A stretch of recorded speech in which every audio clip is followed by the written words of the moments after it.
Let's take a minute to unpack the mess that's unfolding under President Musk's leadership. If the goal was a smooth transition into his administration, it's safe to say that's completely out the window. The government is on the verge of shutting down tonight unless a funding bill is passed.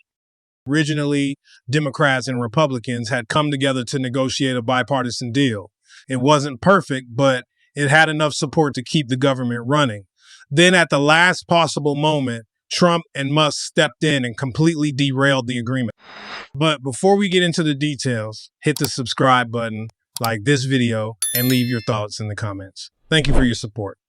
This forced lawmakers back to the table to come up with a new bill, and the changes they made are jaw-dropping. Among other things, Republicans decided to strip $190 million from a program that funds childhood cancer research. Yes, you heard that right.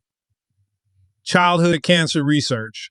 Here, original deal. One that Democrats and Republicans worked on together, included that $190 million of pediatric cancer research. It was fully funded, but when Republicans tore up that agreement and wrote their own version, the funding for kids with cancer was gone. They saw a program specifically aimed at helping children with cancer and decided it wasn't a priority. Now, let me remind you of what this funding actually supported. The $190 million went to the Gabriella Miller Kids' first pediatric research program, a bipartisan initiative created during the Obama administration. It was named after a young girl who became an advocate for cancer research before she passed away from the disease. Even back then, Republicans supported it.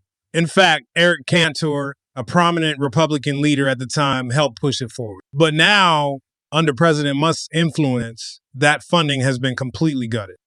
Democrats are understandably outraged and are making sure people know exactly what happened.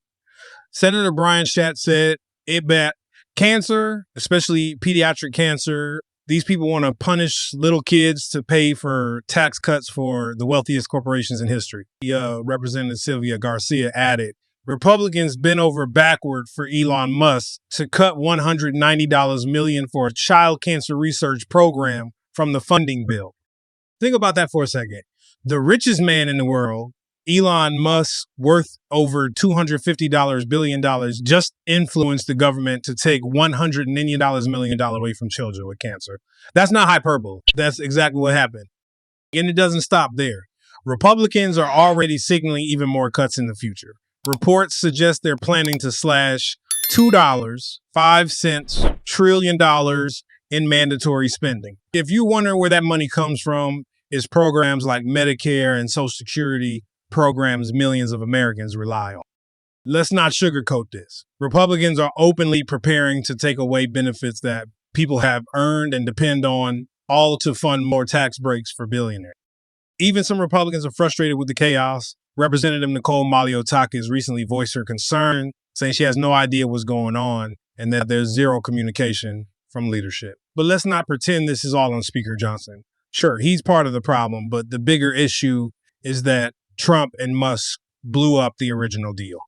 And instead of holding them accountable, most Republicans are staying silent or pointing fingers at anyone else. Why? Because they're afraid. Musk has already threatened to fund primary challengers against any Republican who doesn't fall in line. Take Chip Roy, for example. He dared to criticize the spending bill, calling it irresponsible, and Trump immediately went after him, calling him another ambitious guy with no talent and encouraging challengers to run against him. This is the world we live in government by intimidation. Lawmakers are too scared to stand up to Trump and Musk because they don't want to lose their seats. But let's not they voted for this. They brought this chaos into their own party. They wanted Musk and Trump calling the shots, and now they're dealing with the consequences. The problem is, it's not just Republican lawmakers who suffer the fallout. It's the rest of us. A government shutdown doesn't just inconvenience politicians. It has real-world consequences. Federal workers go without paycheck. Essential services like national security and public health are disrupted. And for everyday people, things like holiday travel become more difficult and uncertain. And let's not ignore the timing here. We're in a critical period where government agencies like the CDC are trying to manage transitions between administrations. These agencies are doing vital work that impacts all of us, and now their operations could be completely derailed. So when Republicans try to sell themselves as populists or as champions for the people, Remember this, their first big move under President Musk was to strip funding from childhood cancer research, throw the government into chaos, and prioritize billionaires over everyone else.